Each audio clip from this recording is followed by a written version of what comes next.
Okay, let's finish up our character concept by sculpting the medallion.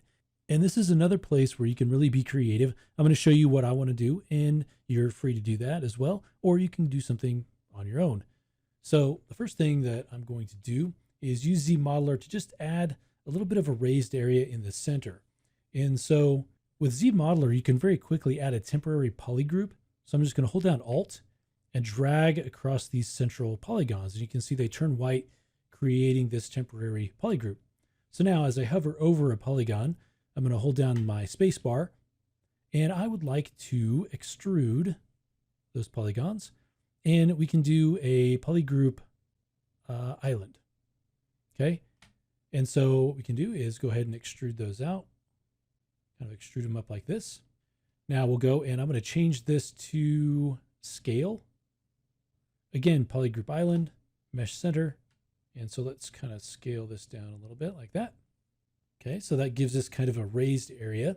Now I want to maintain the kind of the hardness of it when it is subdivided. So I'm going to hover over an edge, and I want to insert a single edge loop. And I'm going to come down and insert some edge loops right around here. Okay, so something like that. Now let's begin to do some subdividing here. So I'm going to hit Control D, and I'm going to keep subdividing. Let's turn on solo, turn off our polyframe. I'm going to keep subdividing. I'm going to get a brush just so I can test out the subdivision levels that we're looking at here. Turn up our intensity and our draw size. There we go. I think that's pretty good. And so now what I want to do is I want to create some really cool radial detail on this. And by radial, I mean I want it to be I want to create a lot of detail all the way around, and I don't want to have to do it one stroke at a time. And so what we can do is use our symmetry, but instead of using it in the normal way across one axis, we're going to turn on radial symmetry. And I'm going to increase this count. Let's go up to like 72. And I also want to change the axis. I'm going to go ahead and just put 72 in there. I also want to change the axis because right now the axis isn't working for us. So I'm going to change it to the Z axis. And it's still not going to be exact, so I'm going to turn on local symmetry. And now you can see that I have little dots all across there. And so anything that we do is going to be actually mirrored 72 times all the way around. So I want to change to, let's change to the standard brush. And so I'm going to test this, and there'll be a little bit of undoing here until we get the effect that we really want. So I'm going to take the focal shift down a little bit, increase the draw size a bit. Let's take our intensity down a little. And so I want to create kind of a bead look up at the top. And you can see we have it rotate a little bit. So I'm going to go ahead and rotate this, turn off the symmetry now. I'm going to go ahead and rotate this. So that means I'm going to take this object, and you can see how the pivot's all the way down here. I'm going to unlock it, take it right up there, and then I'm going to rotate it back. So let me turn this back on.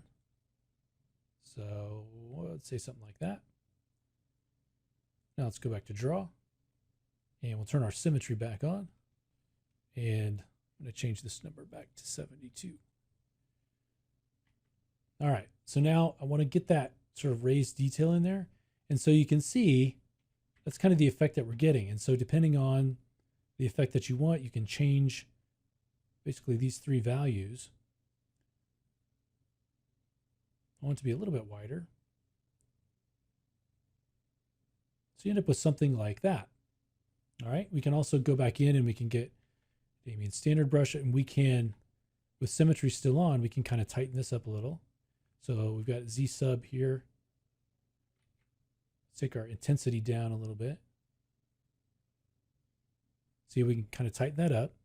We can kind of tighten up the inside here. We can also add some like rope-like effects to this. So let's get a higher intensity, maybe a smaller draw size.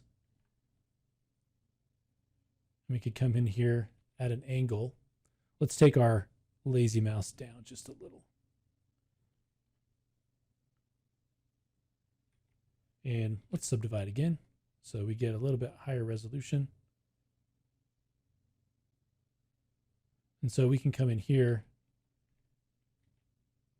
Let's actually make it a little bit more like that.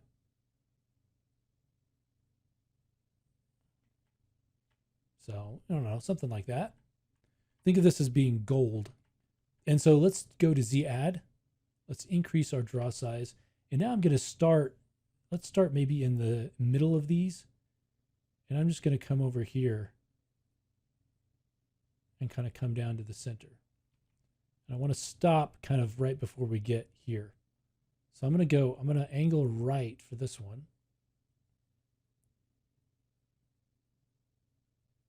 And then I'm going to come and angle the other way.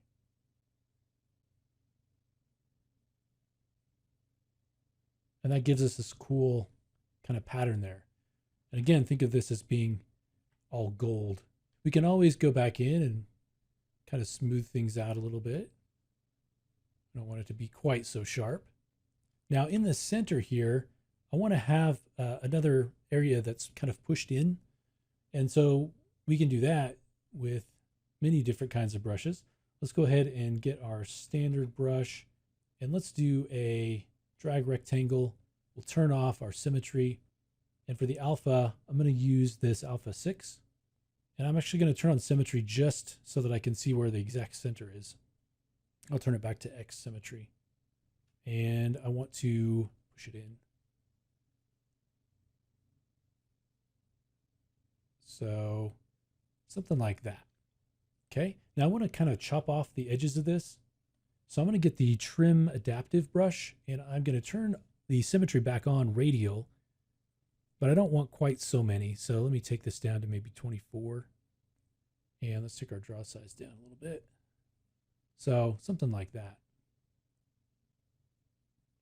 And then same thing in here, although we probably want a smaller draw size. So something like that. And then when we do our texturing, we'll be able to add additional detail to this, but we just wanted to add some detail. Now, when we create our normal maps, the thing that we'll have to be careful of is the silhouette, because that's the main, this detail can all be duplicated with a normal map, no problem. It's the silhouette that's going to give us the issue when we're trying to create something that's low res. But we'll handle that in one of the next couple of courses that handle the film res geometry and then the game res geometry. So let's go ahead and turn off our solo and we can kind of look at where things stand. I want to turn perspective back on, turn the eyes back on. Okay, so I like where this concept is right now. So that brings us to the end of our concept phase for our character. We've got a high-res sculpt and maybe yours looks a little bit different. You've kind of put your own spin on things and that's really great. But the key is that you have high-res geometry and you get sign off and you're like, this is what I want the character to look like. So at this point, you have a great concept, but you don't have a production model that's ready to go quite yet in your film or in your game. So the next step will be creating the geometry that will make your model look like this, but you'll be able to rig it, animate it either for film or in real time in a game engine. And so those two different uses for the geometry will require slightly different methods for creating the production geometry. So now that you've created your concept, you can continue to create more of these concepts, or you can jump into one of the following courses where you can learn to use some of the geometry we've created and also some retopology techniques to create film res production geometry. Or you can jump into another course where you'll take this high res geometry and make just a few pieces of very low res geometry that we can then take into a game engine like Unity and get a character that looks just like this. You'll also be able to go in and add textures for both of those options. So thanks for following along the last few hours of concepting this character. Hope to see you in one of the next courses where we'll work on some production geometry. Thanks for watching.